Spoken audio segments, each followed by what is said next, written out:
স্বাস্থ্য ব্যবস্থাটা একেবারেই যেরকম একটা দুর্নীতি দুর্বৃত্ত চক্র এটার একটা অন্তর্জলী যাত্রার আয়োজনটাকে সম্পূর্ণ করে দিয়েছে।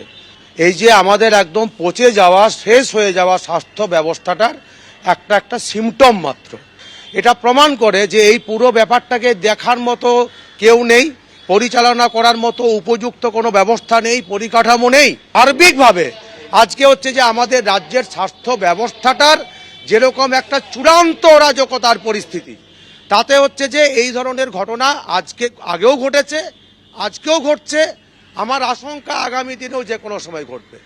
আসল কথাটা হচ্ছে যে তার রন্ধ্রে রন্ধ্রে যদি দুর্নীতি চক্র ঢুকে থাকে, যারা রাজনীতির মাথায় বসে আছেন তারা যদি এই দুর্নীতি চক্রটাকে প্রশ্রয় দেন, তাহলে পশ্চিমবাংলার নাগরিকের স্বাস্থ্যের হাল এর চেয়ে অন্যরকম কিছু হতে পারে বলে আমি আশা করতে পারি না। জন্মদিনের পার্টির পরদিনই সরকারি হাসপাতালে লিফটে আটকে যে যুবকের মর্মান্তিক মৃত্যুর ঘটনা ঘটেছে এবং ময়না তদন্তের রিপোর্ট এই মুহূর্তে এসে পৌঁছেছে। ময়না তদন্তের রিপোর্টে কি উল্লেখ রয়েছে? একাধিক আঘাতের জন্য মৃত্যু, হৃৎপিণ্ড, ফুসফুস, প্লীহা ফেটে গিয়েছিল। ময়না তদন্তের রিপোর্টে উল্লেখ করা হয়েছে পাঁজরের সমস্ত হাড় ভাঙা ছিল, হাতের হাড়, পায়ের হাড় ভাঙা ছিল। ময়না তদন্তের রিপোর্টে আর কি কি উল্লেখ রয়েছে বিশদে জানাবেন। আমাদের সঙ্গে রয়েছেন আমাদের প্রতিনিধি ঝিলম করঞ্জাই। ঝিলম, জানাও ময়না তদন্তের রিপোর্টে ঠিক কি কি উল্লেখ রয়েছে? একদম যেমন তুমি বলছিলে ঠিক সেই কথাগুলো যেমন উল্লেখ রয়েছে। কিছুক্ষণ আগেই ময়না তদন্তের প্রক্রিয়া শেষ হয়েছে এবং আরজিকর মেডিকেল কলেজ হাসপাতালের ফরেন্সিক ডিপার্টমেন্ট সূত্রে যেটা জানা যাচ্ছে, ময়না তদন্তে উল্লেখ করা আছে যে এই মৃত্যু হয়েছে ডেথ ডিউ টু পলিট্রমা, অর্থাৎ অসংখ্য ইনজুরি হয়েছে এবং এই ইনজুরির মধ্যে আঘাত কোথায় কোথায় লেগেছে। তার ফুসফুস ফেটে গিয়েছিল, হৃৎপিণ্ড ফেটে গিয়েছিল, তার লিভার ফেটে গিয়েছিল, স্টমাক অন্ত্র ফেটে গিয়েছিল এবং তার পাঁজরের যে হাড়গুলো ছিল সব কটা ভাঙা। তার হাত, দুটি হাতের সমস্ত হাড় ভাঙা ছিল, পায়ের হাড় ভাঙা ছিল এবং শরীরের ভেতরে তার প্রবল রক্তক্ষরণের প্রমাণ মেলে এবং চিকিৎসকরা এর থেকে অনুমান করেছে যে তার এই মৃত্যু হয়েছে খুব সম্ভাব্য কারণ হচ্ছে ডেথ ডিউ টু পলিট্রমা। এবং এই আঘাতগুলো কিভাবে রেখেছে তাদের একটা অনুমান যে কোনো জায়গায় তিনি আটকে গিয়েছিলেন, ঘষা খেয়েছিলেন এবং ঘষা খাওয়ার ফলে তার এই পাঁজর ভেঙে যায়, পায়ের হাড় সমস্ত কিছু ভেঙে গিয়ে শরীরের ভেতরে যে বিভিন্ন অঙ্গ ফেটে গিয়ে যে রক্তক্ষরণ হয়েছে তার সেখানেই মৃত্যু হয়েছে। এই অঙ্গগুলো ফেটে যাওয়া এবং রক্তক্ষরণ দুটোর কারণে। একদমই ঝিলম, আমাদের নজর থাকবে সেদিকে, কারণ মারাত্মক সমস্ত যে রিপোর্টে যা যা উঠে এসেছে, ভয়ঙ্কর ভাবে যে মৃত্যু হয়েছে। এই মুহূর্তে তোমায় ধন্যবাদ ঝিলম। এবার দেখুন, এই জন্মদিনের পার্টির পরদিন সরকারি হাসপাতালে লিফটে আটকে যুবকের যে মর্মান্তিক মৃত্যু, কিভাবে মৃত্যু হয়ে থাকতে পারে এই যুবকের, চিকিৎসক কি বলেছেন দেখুন।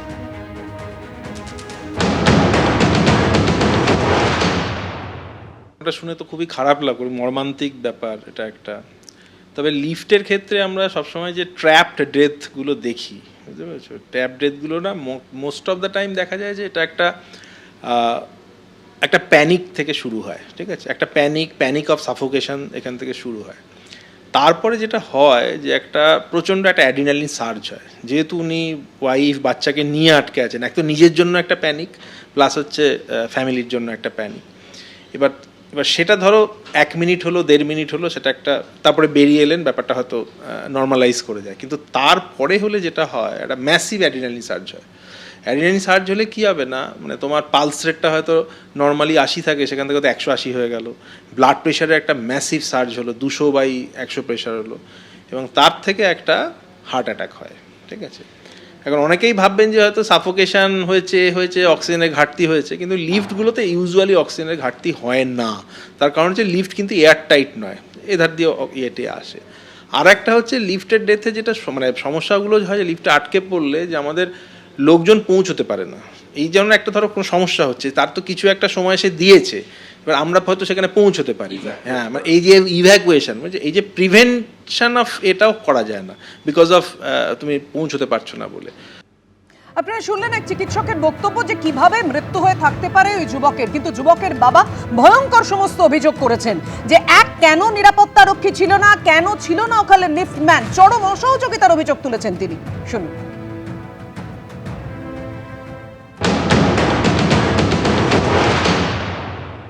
Right from security including police, সেটা আমি বলছি। যারা অভিযোগ দায়ের করেছেন আপনি সাইন হ্যাঁ, অভিযোগ কপিটা কি আছে? না, অভিযোগের কপি ওনার কাছে নেই, ওই- কারণ অভিযোগটা করেছেন উনি অভিযোগটাই জানেন এইটাই এইটাই হয়েছে। এই এবং এই এই এই লোকেরা, আমি 2 ঘন্টা ধরে দৌড়দৌড়ি করেছি, কেউ অনেক কিছু আমি- অপশন দেওয়া ছিল খোলবার জন্য, ইনক্লুডিং ফায়ার ব্রিগেড, সেগুলো করেনি। এর কাছে চাবি থাকে, আমি তার চাবি নিয়ে আসুন, তখন বলছে এই যা তুই যা, কানে হেডফোন দিয়ে দাঁড়িয়ে আছে অনেক।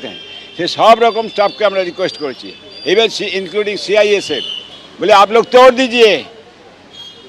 তারপরে বললাম ফায়ার ব্রিগেডকে কাছে বলুন তো, ফায়ার ব্রিগেডকে খবর দিলে আধ ঘন্টা আগে এলে বেঁচে যেত।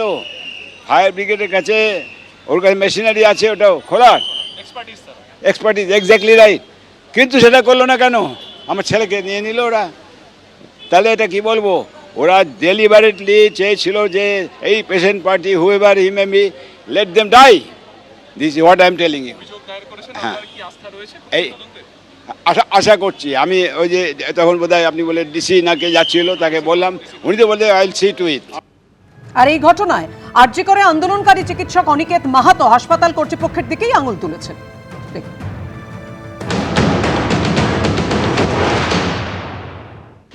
হসপিটালের যে মনিটরিং, হসপিটালের যে লোকাল কর্তৃপক্ষের যে প্রম্পটনেস বা ইনফ্রাস্ট্রাকচার গড়ে তোলার উদ্যোগ বা চিকিৎসকদের দিক থেকে যে উদ্যোগ, এই উদ্যোগের জায়গাতে একটা সম্পূর্ণরূপে একটা অবনতির চিত্র এসছে। সেটা লোকাল কর্তৃপক্ষ আরজিকর মেডিকেল কলেজের ক্ষেত্রে সুস্পষ্টভাবে যেটা আমরা দেখেছি, যখন আমি এখানকার আন্দোলনের পরবর্তীকালে যে সময়টুকু ছিলাম, সেখান থেকে দেখেছি যে লোকাল অথরিটি কাজ করার ক্ষেত্রে একটা চরম উদাসীনতা, এবং এই উদাসীনতাটা আসে সেটা হচ্ছে ডিএমই ডিএইচ প্রিন্সিপাল সেক্রেটারিকে না জানিয়ে নাকি কিছু করা যাবে না।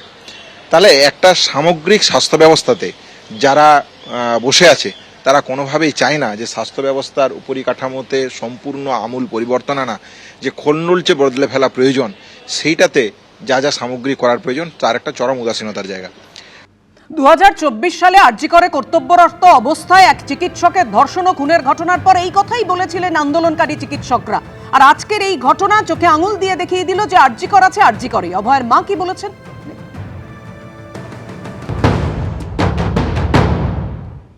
এটা তো এই যে দুর্ঘটনা নয়, এটা গাফিলতি, যে আরজিকর কর্তৃপক্ষের গাফিলতি।